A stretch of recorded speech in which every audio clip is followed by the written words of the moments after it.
Hello, Melody. How are you? Doing well, Miss Nona. How are you? I'm good. Welcome to Testify. Tell your truth, honey. I got your book, Healing After an Abortion, Live Life Free and Victorious. It was a great story of a tragic time that came out in a victorious way. So that's what we're going to talk about today. And let's start off with just what made you want to write the book? How did you get to that point? Gotcha. Yes, ma'am. How I got to this point was it was a matter of time. It's time now to Mm-hmm. tell, because the actual event happened back in 2007. Here it is, 2020, and I've been courageous enough to tell people verbally, and Mm-hmm. people like, that's amazing. Oh my gosh, I had no idea. Like people that knew me in college had no idea I was Yeah. going through. So it's a thing where it's like, man, that's a great story. You have to share it. I'm like, yeah, you're right. And then of course the Lord was dealing with me like, okay, Melody, you need to share your story. You need to write it out. And then of Mm-hmm. course, out fear. I allowed, what will people think? Oh, this is Melody, sweet old Melody, angel Melody. Not So her. right, exactly, Not that melody. You talking about that melody? correct. So I allowed other people's potential opinions Mm-hmm. and my fear and like, ooh, what if in doubt to really lead, like, okay, don't write it. But in 2020, God was like, it's time. It's time for you to write it. So I really want to impact people's lives, especially women and of course men, to say, know what? Yes, this happened in your life. Yes, you decide this decision, but the decision does not make you. You can. Right. So I really want to encourage people to let them know that. And I love how you started off the book with the point of grace, and then you were talking about the purpose was about victory, and Mm-hmm. then at the end you included the men, the male part in it, the father part, the lost part of the father. But let's Yes. go back to conception. um Confession was the day of, but let's learn a little bit about Melody, how Melody got to the point or got to that relationship where she had to make this decision. Yes, ma'am. So it was with my first ever love, and we know how first loves are. Like my everything. We gonna get married. We have all our life set ahead of us. So, first love, first boyfriend, first everything, first lover. This experience a lot of firsts with him, Mm-hmm.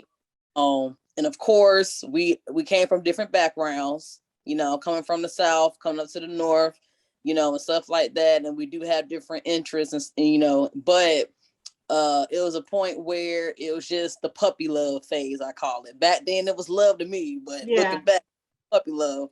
So very in love with him, experienced a lot of firsts, and it's like it's my first ever experience. And then of course we were physical. We expressed love physically And along with so other was things. this in high school or was this in college? This was in high school. In high Okay. school, 16, when I first became an official couple with him. So in high school, and along, and the actual event happened in college. So we were together for quite some time. You Mm-hmm. know, it was a thing where we were young, we weren't ready. Expectations of, okay, we can do this together, but yet it wasn't the case. So thus it led to that point. But it really taught me and showed me like, okay, what you think of what you have at that moment. You think it's like, okay, it's gonna turn out a certain way, but then life happens, situation happens, and then some stuff that was hidden is coming to the light. And it's like, Right. oh, realize this about this individual. So even though it was a traumatic time during that moment, but it was a lesson learned in the sense of I learned what else was inside of the individual. Not Right. saying it was dark, not saying that it was a bad. It was just thinking of I'd never seen this side of you. So Right. now, okay, at least I know. Right. So So experience now, never. describe your tell us a little bit about your home life. Were you were you kind of sheltered? Were you in a house where it was kind of contemporary, where sex was open and sex was discussed and birth control was offered or discussed? Or what kind of home environment were you in? Gotcha. So I was in a sheltered life. Sheltered life in the sense of I didn't really branch myself out to really experience life itself, meaning like go out to parties or go out to trips and stuff like that. So this is mainly thing of focusing on school. I did in a single parent home. So, school was a priority. Make sure you do your due diligence around the house. I'm not just here doing whatever I need to do and you do nothing, do your chores, do your homework. Yes, you can go out and have friends and stuff like that. And when it came to the topic of sex was discussed in a sense of when puberty hit. Oh, I woke up, I'm like, Mom, what is this? What's going on? Like, it's okay, baby. Just go to the bathroom. Here's this, and we're gonna discuss whatnot. And then that's when sex was discussed. But in terms of like openly discussing the emotion behind it, the responsibility behind it, the feelings you may feel, just know this is out there, these diseases are out there. It wasn't really that open. And plus too, I didn't feel comfortable. Not saying that my mom and I never had a very comfortable, not like a very open relationship, but just me personally, it's like I don't want to go to my mom talking about sex. Like, hey mom, I'm feeling feelings. What should I do about it? It's like it was just weird to me. I think it was the time too.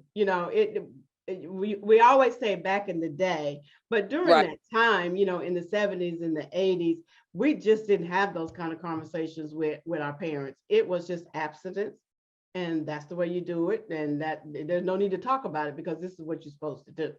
Right, exactly. Yeah. And so we didn't get that kind of education of, like you said, most of the time we don't add in the spiritual part, the emotional part, which say, if you have sex and no protection, you could get pregnant and then your life will be messed up. It's always that long, sad story, but it doesn't give you the full picture of your feelings will get hurt. You'll be depressed for a while, and first love ain't true love most of the time. And, if we get the whole picture, it might make a difference. And then again, it might not, because we all got to go through something. Right. Exactly. And then too, like you say, with the time, I grew up in a time where we didn't have cell phones by the age of 5. We didn't have tablets. Internet. Go outside, have fun. I grew up in the age of AOL messaging, dial up internet. Don't be on the phone. I'm on the computer, So the thing where really having social interactions with the neighborhood kids, that was my childhood. Yeah. So at 5 to 12 years old, I didn't know what sex was. I knew of it, but it wasn't like it was prominent in my day-to-day life like it is nowadays with the youth. Go on the internet, boom. Go on TV, boom. Read watch TV. Boom. Right, exactly. So in that time, we didn't really have internet as our as in the forefront of our childhood. We had it, but it wasn't as a priority as it is now. So yeah. It wasn't a part of everyday life. Right. Hours and hours of everyday life. Most teenagers now don't even watch TV. So, it's all right here. Yeah. So we go to, we have this relationship that starts in high school, and then we go off to college. So it got physical before you went to college or after you got to college? It was before college. So matter of fact, I was 16, close to a year being in the relationship. That's when we decided to, do our first time. And ever since then, we were active. Not like, well, I'm not gonna tone it down. It was plenty of times, but it was just raging hormones here and there. But it was a thing where it's like, no, let me wait. Let me be sure you are the person that you are, And then when I decided, no, it is time, and he was patient. That's when we decided. And then, yes, we were quite frequent, and stuff like that. Of course, we weren't smart about it. I didn't know about birth control after I had the abortion. I knew about condoms, but I wasn't taught about condoms because I didn't want to talk about sex. So it's like, okay, what? Not like what is a condom, but it's like, how do I use one? I'm like, well, I'm going to depend on him to do that. We'll just keep on going, doing what it do, So yes, ma'am, it was before college.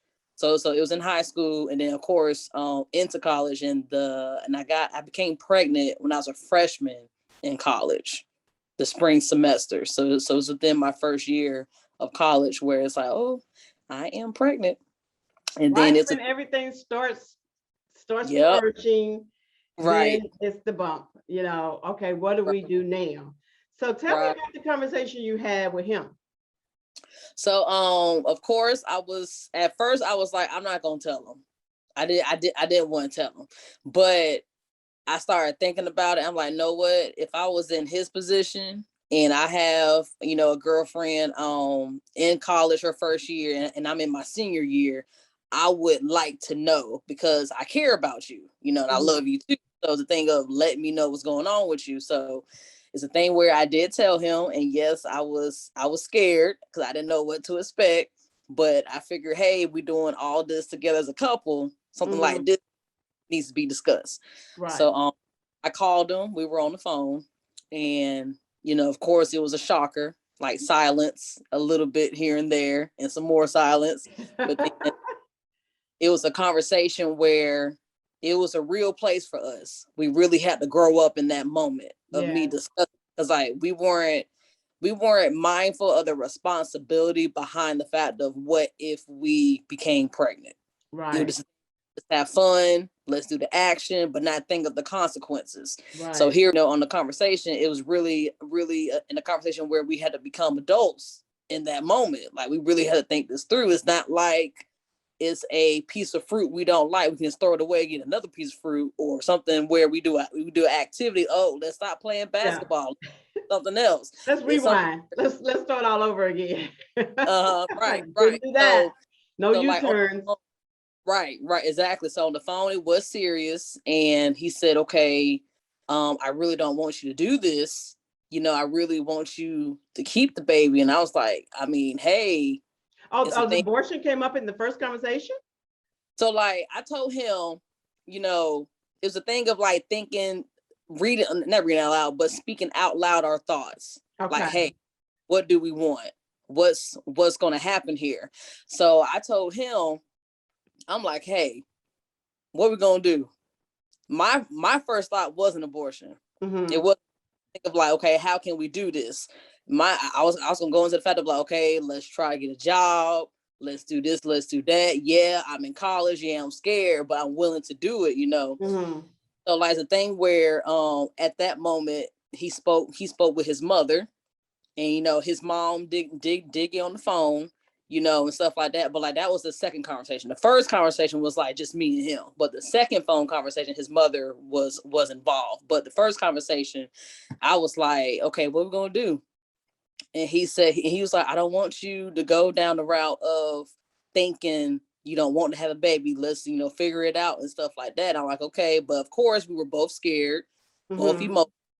emotional, and when I heard the words from him, let's do adoption, I was like, let's do adoption. And that really hit me to the core because I have heard horror stories about adoption. I have heard horror stories from individuals where I went to college with, where growing up in the system, they dealt with a whole lot. And then two is the thing of like, okay, why adoption? Not like, let's figure it out. Let's make something work. Right. So when I got off the phone, of course, I was, heartbroken and stuff like that. So the thing where I really had to think this through, like he wants to do adoption. He's not even thinking about, okay, a job, this and that third. Now, mind you, at that time, it wasn't a thing of like what's going on in your head. My thing is what's the answer? What's the next step? Right. So just to hear that, I'm like, okay, if he don't want this, if he don't want to have this baby with me, even though we have created life and he's saying adoption, I don't want to give up my child. I don't want my child growing up to think, what was it about me, mom and dad, that you didn't love me enough to keep me? Was I not the right person? Was I not loved enough or worthy enough? Like I didn't want my child to go through that. And plus two, no telling which families he may have to face just to go through something traumatic. Not saying every adoption story or every being included in the family is a bad story. It's Right. just heard so much negativity about it at that time. I just didn't want my child to go through that. So I'm like, know what, we're just gonna just do abortion. That's it. And then that's when the next phone call came in, including his mom. And his mom was like, are you sure about this? You sure you want to do this? And I was like, yes, ma'am, I'm sure. And then of course, emotionally for the both of us, it was a hard pill to swallow, but at that moment it was a thing where this is what led to our decision. So when you heard let's do adoption instead of we can work this out, let's see what we can do, that was kind of like a signal to you. You know, you right, wanted to hear at least hear that first. Maybe we can work it out. We'll do what we can to make it happen. But correct, instead, the first thing you heard was adoption. correct, And that kind of like slammed the door on, okay, well, he doesn't want to work this out. He doesn't want this right, baby no more than I want this baby. You know, it's not time. It's just not time. right. Because of course I'm like, man, I'm 18, freshman in college. It's like a thing where, okay, will I ever finish college? And then because I wasn't really thinking straight, Mm-hmm. realizing the support system I truly had at that moment in time, it was a very vulnerable moment.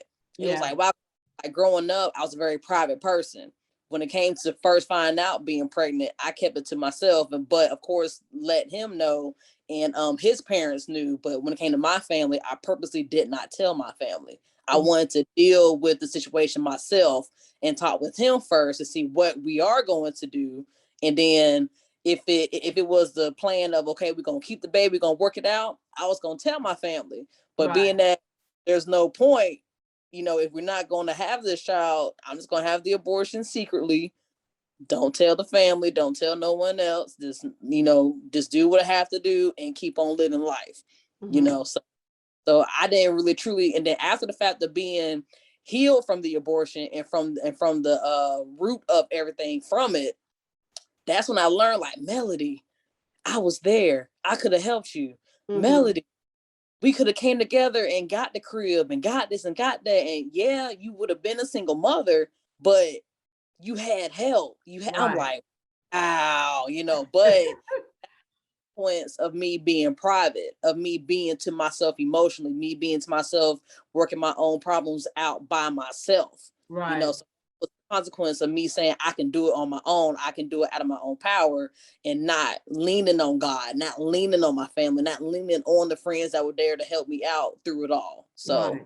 When something like that happens, I can just imagine it's so traumatizing that you, instead of going out, you go in, and right. your world becomes very, very small. And then Mm-hmm. you feel like I have to make all the decisions because it's in me. It's not in him, it's in me. And like you Right. said, you're 18 years old, you're excited about college, you're excited about life, and now you have to make the decisions because he doesn't, he may not be up for abortion, but he's still not for keeping the child. He's not for, Right. I'm going to turn my life around and give up my life now, and we're going to do this as a couple, and come back to school later or come back to this later. But so Right. it didn't quite work out that way. So after you had the conversations with him and his parents, and then you made the decision to go forward with it. Was he there? Did he assist? He assisted financially. I paid half, he paid half. And I learned that it's a thing where he asked his parents for the half and not him. So that put like a bad taste in my mouth with that situation. But Yeah. other than that, that's all he did with the situation on the day of. So when it came to going to the clinic, I went there with the assistance of his parents because, mind you, I didn't want my mom to know. I didn't want my sister to know. I didn't want any of my family to know. So I had to depend on So his did it parents. surprise you that he involved his family so much? Or was he At just that close to his family? at the moment, it did not surprise me because of the fact of I knew his parents. It was a thing of like, oh, okay, Mel, I see you when I see you. They never see me for a period of time. Then I pop up again.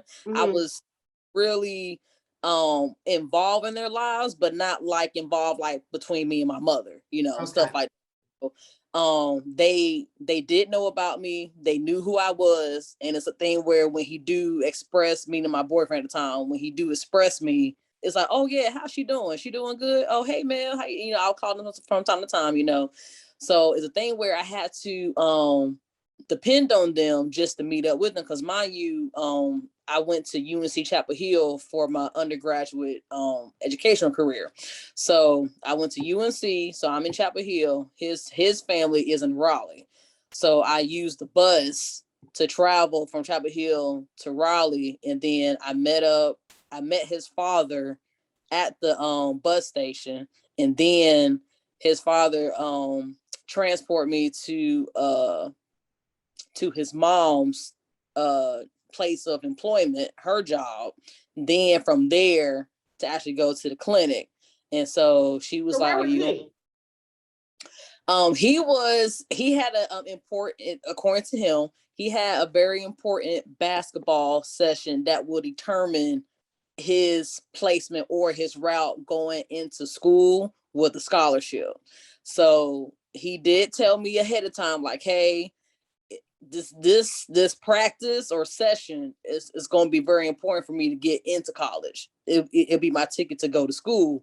Mhm. So I was telling him, like, okay, but I want you to be there. Yeah, granted, we both are not agreeing on this. Yeah, we have our feelings and our emotions and our thoughts towards it, but I want you to be there. And he was like, well, not like brushing it off. I don't want to make it seem like that, but it was a thing where I have this that's also important to me. I have to be there. I'm like, okay. So it's another thing where I just have to just suck it up, swallow the pill, be strong within, and just go forward. So I met up with his parents, first met his dad at the bus station, then his dad dropped me off at his mom's job. And then that's when she took me to the clinic. And then she was reassuring me, like, hey, whenever everything's finished, just call me and I'll come pick you up. So I was there by myself, when I. Yeah, that's kind of hard, but I look at it as you made the decision so that you could finish school, and I guess he felt like, I got to take this opportunity so I can finish school. But he hadn't locked in anyway, so it really didn't make no difference. It really didn't make a difference because he hadn't locked in either way. Yeah. He was a senior in high school looking at colleges. And then with me being in college, I was fearful of the fact of, will I ever finish school? Will I ever fulfill the opportunity that was given to me to go to school? And that was the main thing that my mom wanted me to do. I want you to go to school. I want you to go to college after you graduate. Right. So emotionally, it's like, okay, a baby's here. Oh snap. And just the social outlook of unplanned pregnancy is like, oh, you're not gonna have a life no more, or you can't finish your dreams at that time when I Right. was but young and in that position, it feels like the whole world is just crashing in on you. right. So right Exactly. here, Melody, we're going to take a commercial break, and then we're going to come back and we're going to talk about that day and then how you finally came out to your family. So we will be right back.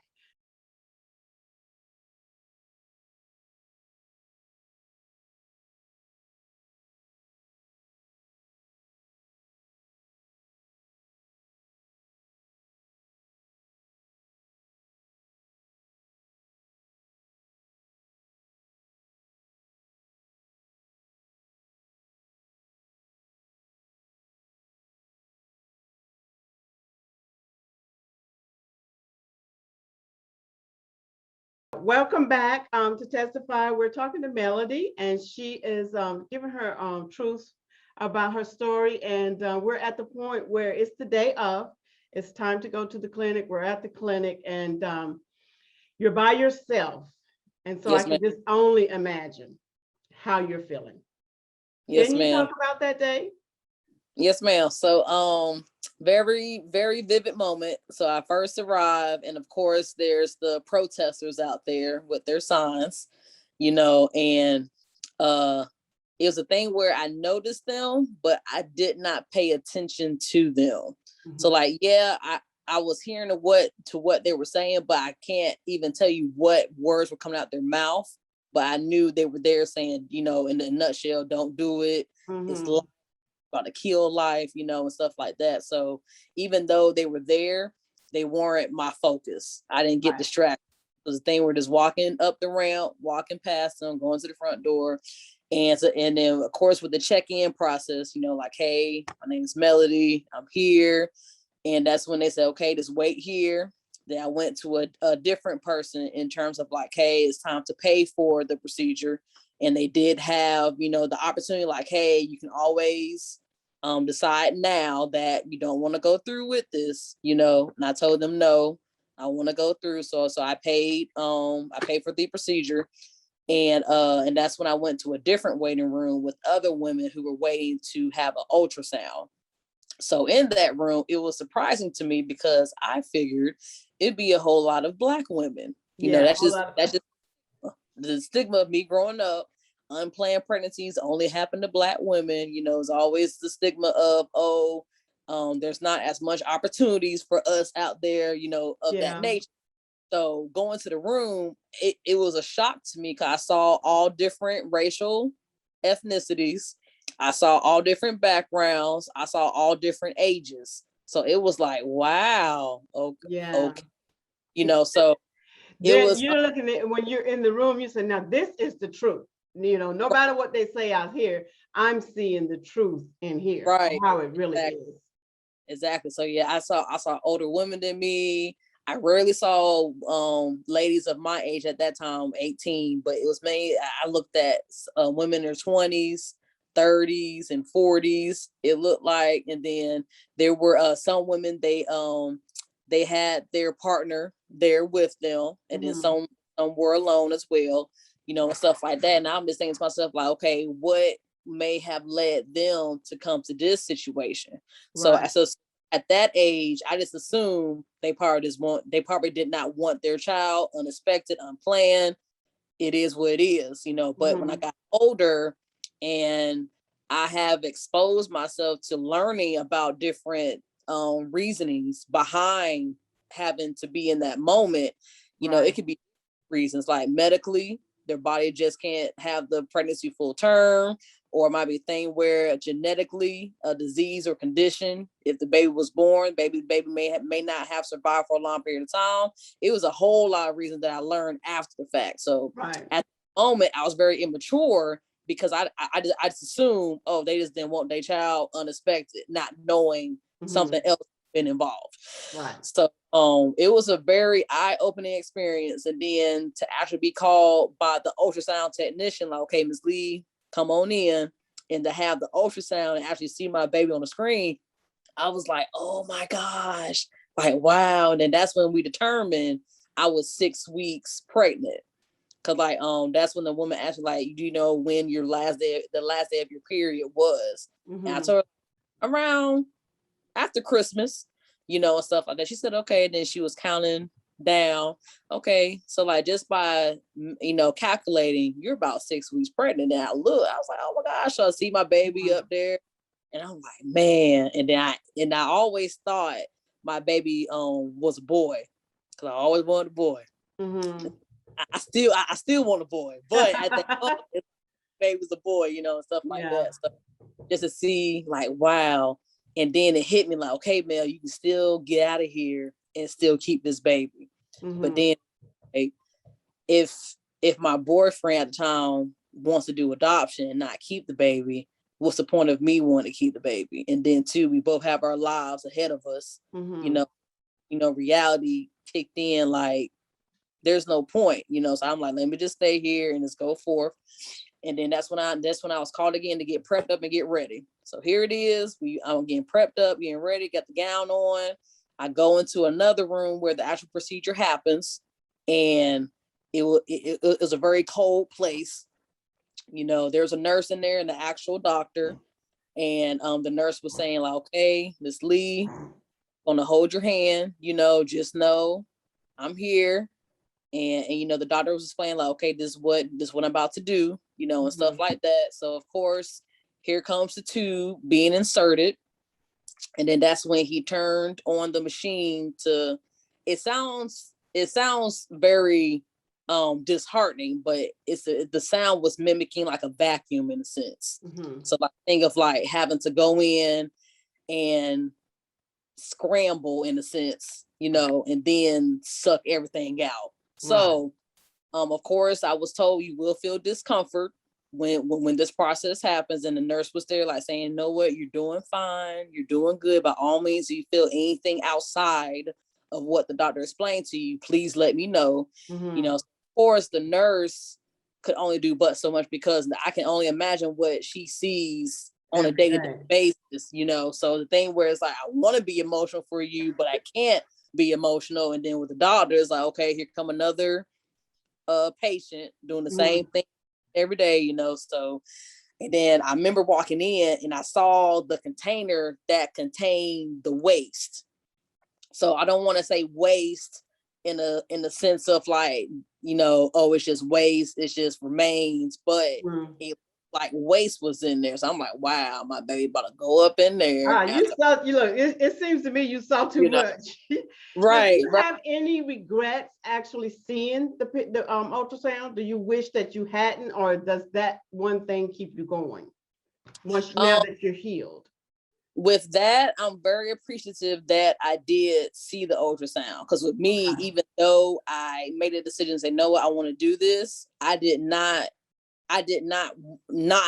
want to not see it, if that makes sense. So it's a thing where I want to experience everything. So like at that time, I wanted to look at babies. At that time, when I looked at movies and here come a baby being born, I wanted to see that baby born. So it's a thing where like, even though I'm going through what I'm going through, it wasn't like I wanted to just like, know what, don't show me a baby picture. I don't want to see no babies, no nothing.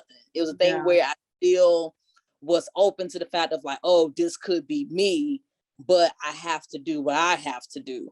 So I'm very thankful that I chose to look at the picture, because I wasn't in anger, I wasn't in disgust. It was a thing of, I want my last moments with you to be memorable, even though your life is about to end soon.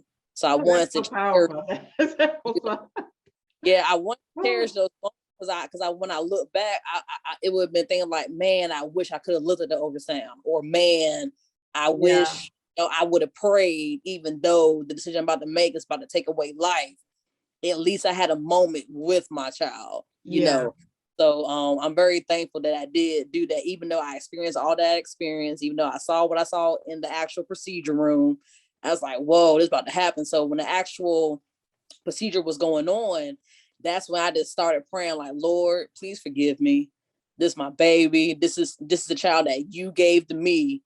You know, I'm like, I'm just asking for forgiveness. Like, Lord, forgive me, all the other stuff. I wasn't crying on the table, but it could have led to that. But I was just praying, and I'm like, when it happened, now they say, okay, Miss Lee, let's go to the other room for you to go, you know, the post-op area. Right. Stuff like that. So I was given medicine to reduce my uterus, because now the body's in shock. You just now became conceived. The body's releasing hormones towards the baby.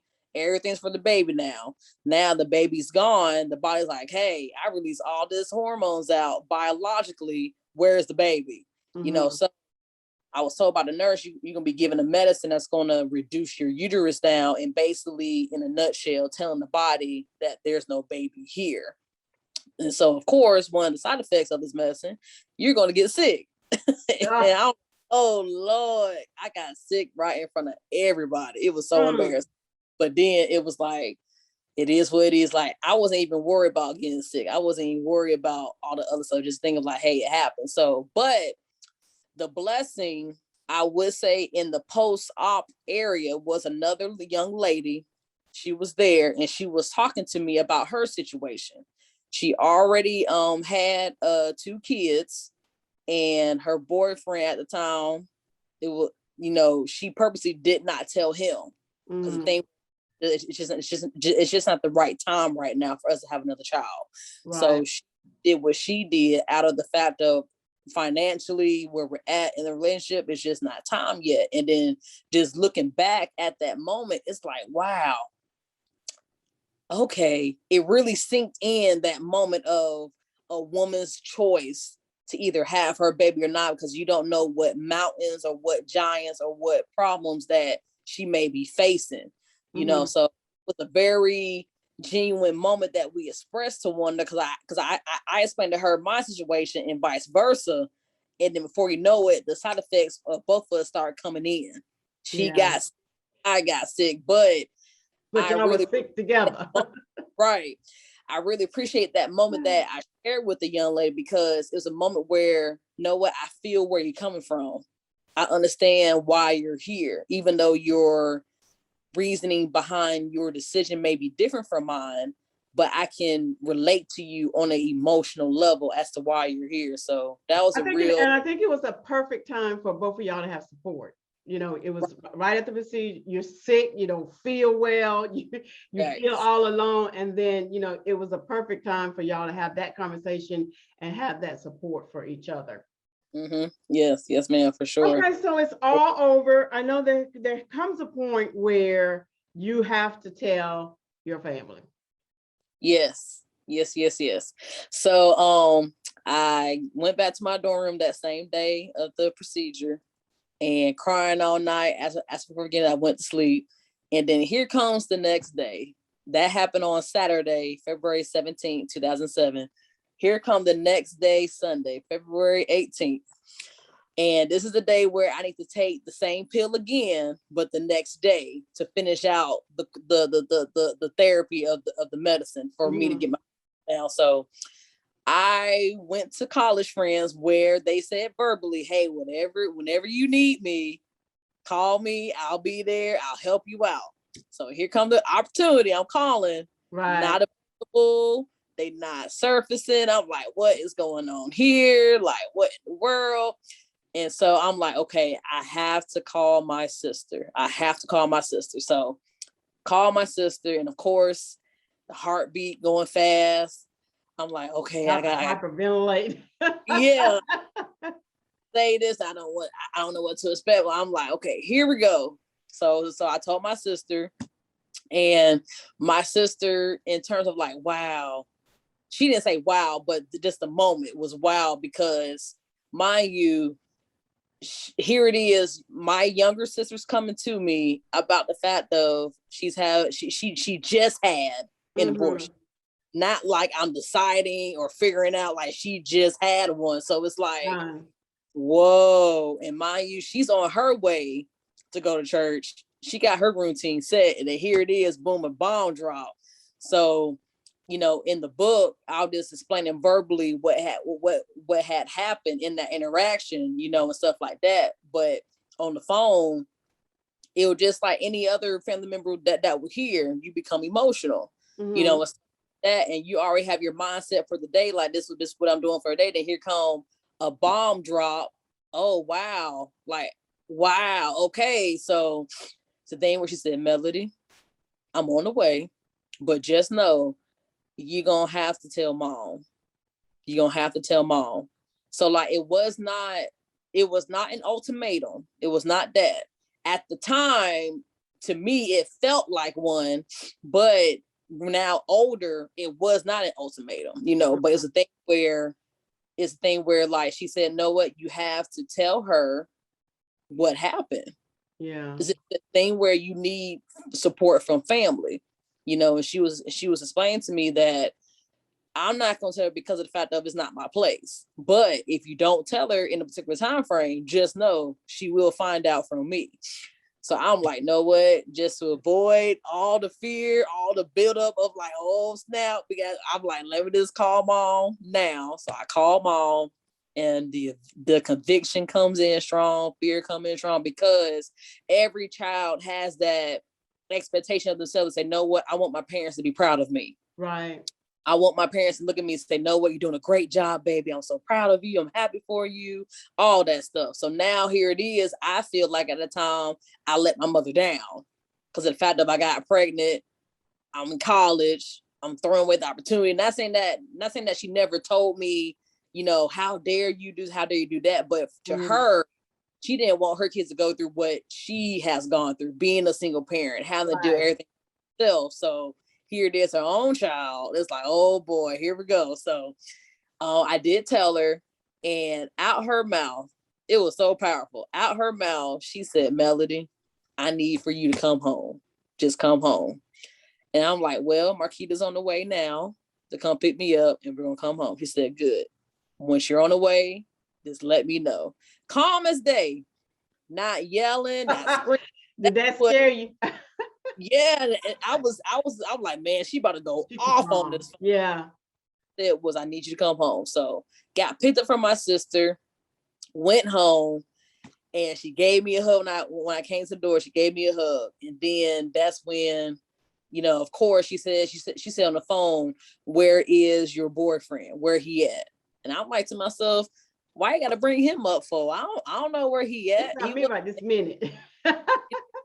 he wasn't there with me the day of, Hmm. consider him, emotionally, I was still heartbroken, sad, angry that, he was not there. He chose basketball over that day, to me. That's Yeah. how I saw that. So for her to say where is he? I'm like, why are you concerned about him for? But then I'm like, know what? Not gonna get into it. I'm like, honestly, I don't know. I can reach out to ask where he at. Come to find out, he was at church with one of his friends, and she was like, know what? I need you to tell him that he need to come over to the house. He needs love too. And I was like, wow. Not like wow in the sense of I don't want you to show him love, but it was wild in the sense of like, Mom, you do realize what just happened, right? Hmm. And you're concerned that we are okay. It just blew my mind. Yeah. I was That's wow. that's so far out there, like that would be the last thing that you would think that she would be focused on. But, Right, you know, right, right. So like that was a very powerful moment for me to experience because it was another learning experience during that time. Like, okay, God has me every step of the way. Even though I decided what I wanted to do outside of his will, hmm, he'll have people in place to exemplify his love towards me, exemplify right. love towards my significant other at that time. So, so like the experience was good. It's like, wow, I wasn't expecting the reaction that I thought would happen, but my family is here with me nevertheless. You Right. know, it hit me like, wow, what if I would have kept the baby? They would have been like, Yeah, if you amen. get that much love and attention when you Right. didn't, can you imagine what you would have gotten if you would have? Correct. Exactly. But that was Exactly. just, that was just their way of showing you that their support. And Right. she probably knew that you were expecting the total opposite.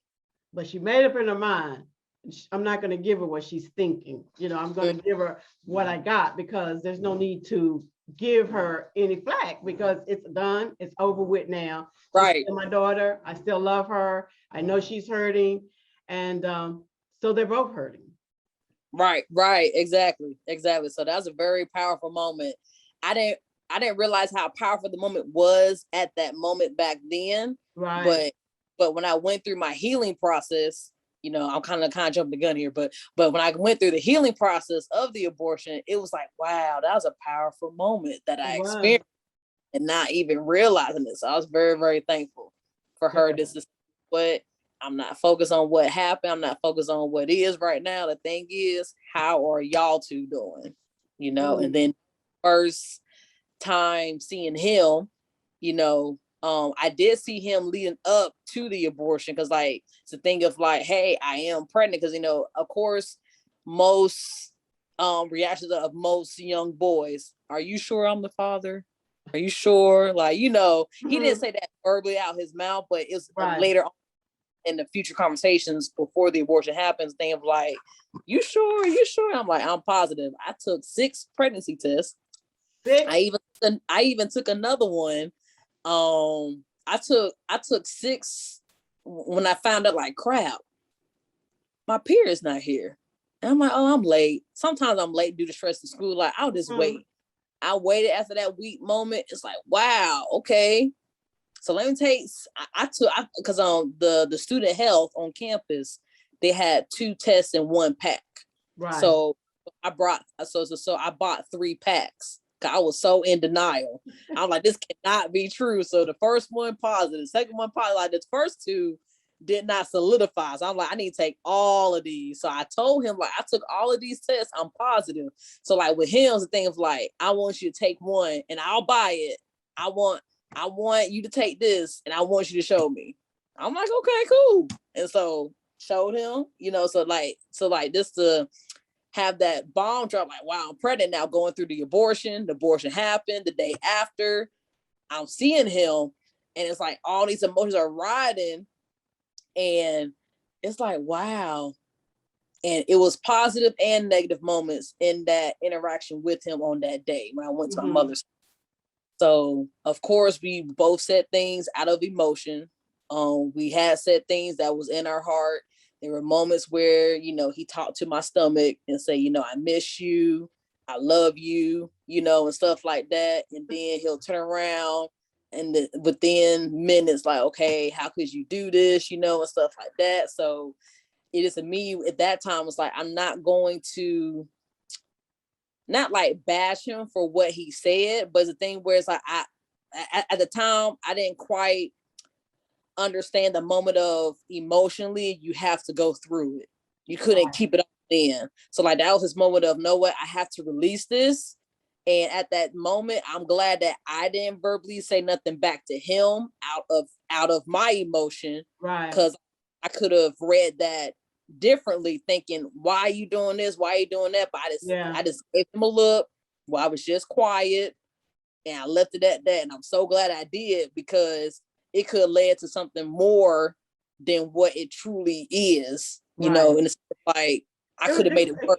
It would have just made it worse. It would have made the hurt deeper, because at the time you didn't understand that, he was grieving too. He didn't really know how to handle it. He was, forgot his decision, but anyway, so we had the conversation. After that day, you and him still had a relationship, or y'all kind of dissolved? After that day, we were off and on. So after that day's thing where like it was very, very strained relationship. Like, so, okay, this very difficult, but yet we'll still be together regardless. But it wasn't the same before we found out we were pregnant. Right. So of course, it's a thing where we still suck it out. And emotionally is a thing where, okay, let's go back to normal. Let's do what led to the fact of me getting pregnant. Let's keep on doing this thing, and stuff like that. So it's a thing where it's like, know what, I couldn't do it at one point. And at one point, like, know what, I want to do it. And it felt weird because it's a thing where this is how my baby came. What if I get pregnant again? And I promised myself on that table, I made myself a promise. I said, if I ever got in a position where I got pregnant again, I'm not having an abortion. Not going to. So I told myself, like, hey, if it happens, it is what it is. And then I'm like, know what? I'm just going to do everything possible to not even go through this. So, I was very, very controlling in the sense of I don't want to be pregnant. So I would make excuses like, no, let's not do it, or no, I can't do this. And it did end up doing it. Nope, no, we got to be careful, all the other stuff. So it was a big strain. Yeah. And eventually we did break up, and then it was off and on periods of our season. So I knew him when I was 16. I ended being with him in any capacity when I turned 23. So that was a good little chunk of my life being with this individual, because of the fact of we had this history.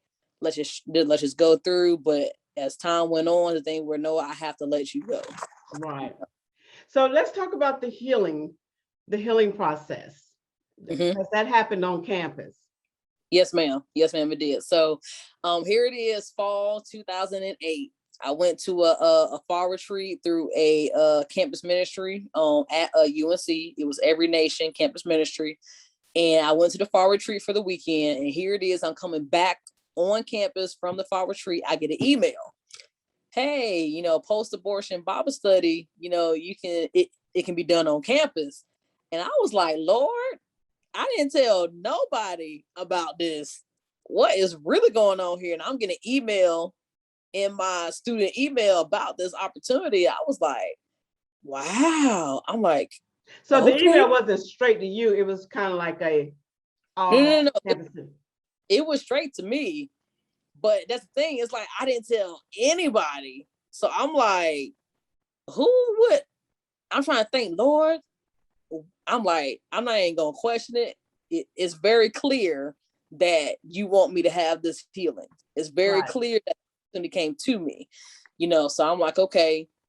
And I went forth with it, and stuff like that. And I met the individual. She was the Bible study teacher of the post-abortion Bible study. That it was me and two other women, and her herself. So it's a total of four of us together. And with our teacher, with our Bible study teacher, she has experienced an abortion as well. So she definitely can relate to us ladies. So out of the three women, including me, that were there, I was the youngest, and I was also the amount of time that I had the abortion to the healing day, like the healing process, I was the shortest time frame. So I was in 2007. Here it is, a Bible study for healing was 2008. The other two ladies, it was like 10 plus years. Oh, okay. Them having to deal with it, and they have decided to go through the healing process themselves. So it was a very rough process, very rough, because we had to deal with the emotion. We had to deal with the reason why you chose to have an abortion. We had to go through the relationship of that time period of who we were with at that time. How was the relationship? What led to the decision to do the abortion? To relive the day, to relive the emotions after that day. How did your family respond? How did your partner respond? It was a lot of emotions that had to be dealt with, because we had to get to the root of it all. Because like, you can't be healed from anything. I don't care what it is. You can't be healed from anything if you don't deal with the root. And most of them deal with the symptoms, deal with the weeds, I call it, the surface, but not go down to the deep rooted area as to what caused this traumatic event or whatever situation in the first place. So it was very raw. It was very emotional, and having to relive everything that you brush under the rug with the broom, like sweeping down the rug. So the thing where it's like all of it needs to come out, and you need to deal with it head on and directly on. So it was, even though it was rough and hard, it was I'm so thankful for it. So thankful, because it's like, wow. So here it is. We went through the process. We even wrote letters to our unborn child. And the teacher gave us the option of like, hey, if you want to send out a letter to your partner, if you're cordial, that is, if they're a part of your life still, if you want to send out a letter, you can, or send out a letter to your family, you can too. But it's a thing of like a letter of forgiveness, in a sense. Like, hey, this is what happened to me. I'm healed. I forgive you, or I forgive how you responded. Right. And it's kind of like a releasing moment. And we did have a ceremony for our unborn child in a memory of them saying, know what, I love you, and I'm sorry for not allowing you to have life here on earth, but I know that you are with the Father, you are with Jesus. And it's a thing where it's like a thing of like, not like releasing or never forgetting them, but it's a thing of like, no, I'm gonna give you honor nevertheless. And that was a beautiful ceremony. Very, very, very, very beautiful. And what's amazing, I got pregnant January 7th, 2007. I got healed on the same day 2 years later. Wow. Oh my gosh. So you put in the effort and you got rewarded for it. So, right. I think that I've never heard of a program like that. And I just think it's an amazing program. And I'm pretty sure that there's a lot of people on a college campus that needs that kind of program. Yes, ma'am. Yes, ma'am. So I was very appreciative and thankful to one, even know about it. Two, for me to have the courage to say, know what, let me deal with this. Cause like during that moment in time in my life, I was in depression, even though I was smiling in people's faces. I was in a very, very depressive state, even though I was going to school, going to class, being a part of activities, just holding everything in. When it came to looking at movies, dealing with children, I would cry. Mother's Day, I cried so hard. I was dealing with a whole lot of stuff. Yeah. And the opportunity to come up, it's like, wow, okay, know what? Let's do this. Yeah. It was an answered prayer for me, even though I wasn't looking for the answer. Right. I prayed for it. I'm like, Lord, have your way. You work it out.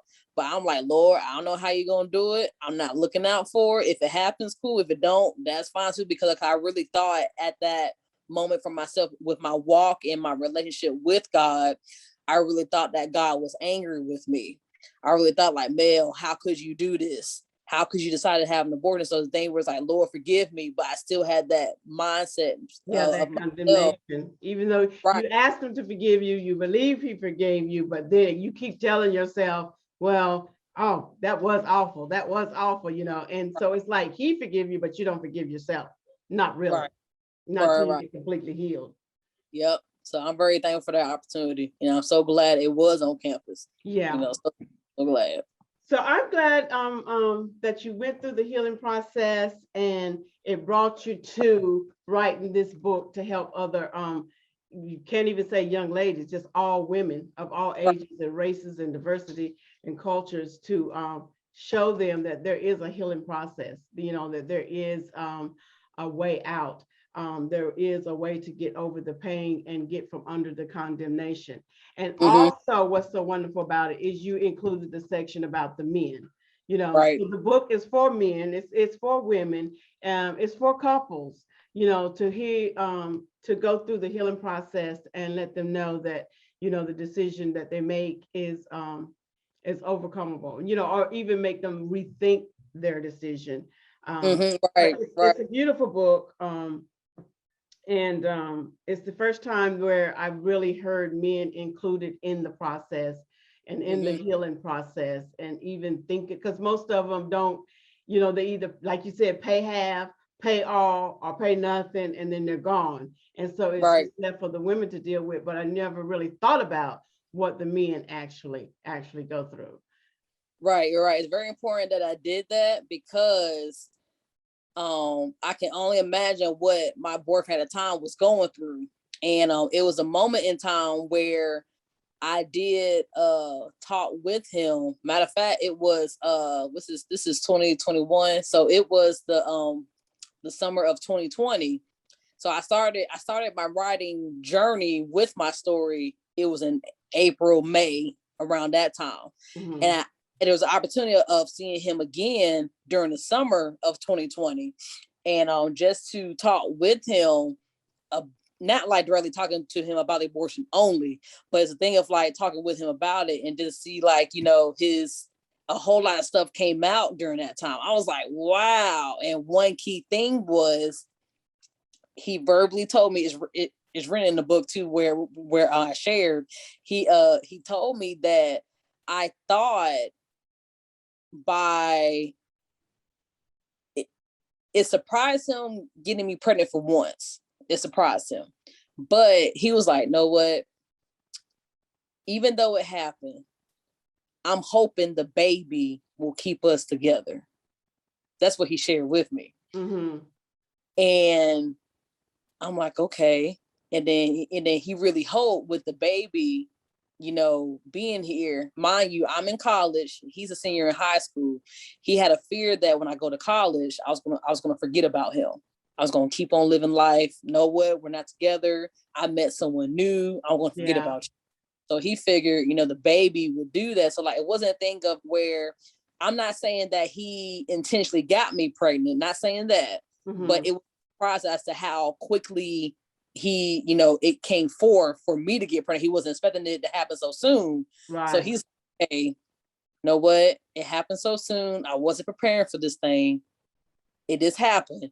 Okay, now you're pregnant.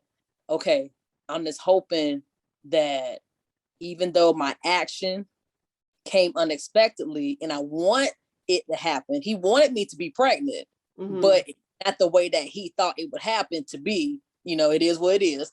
But he figured with the baby, we will be together. He figured that.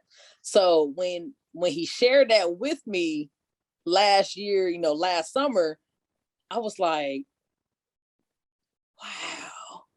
And a woman in that position, if she was not mature, if she did not have a relationship with Jesus, she would have took that in a whole different direction and went slam dunk off, like Yeah. off, like emotionally going out the mouth.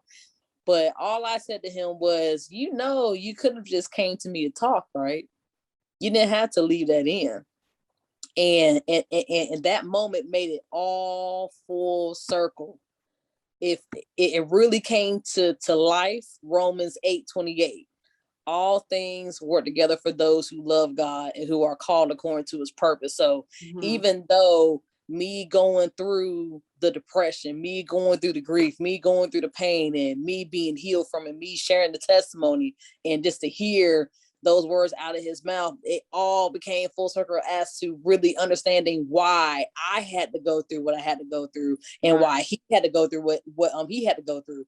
So like hearing that from him is like, know what? I have to include men in this. Yeah. Men also go through pain. Men also go through grief. Men also go through a depression, even though their bodies are not going through the change itself. They're going through a change emotionally as well as spiritually as well.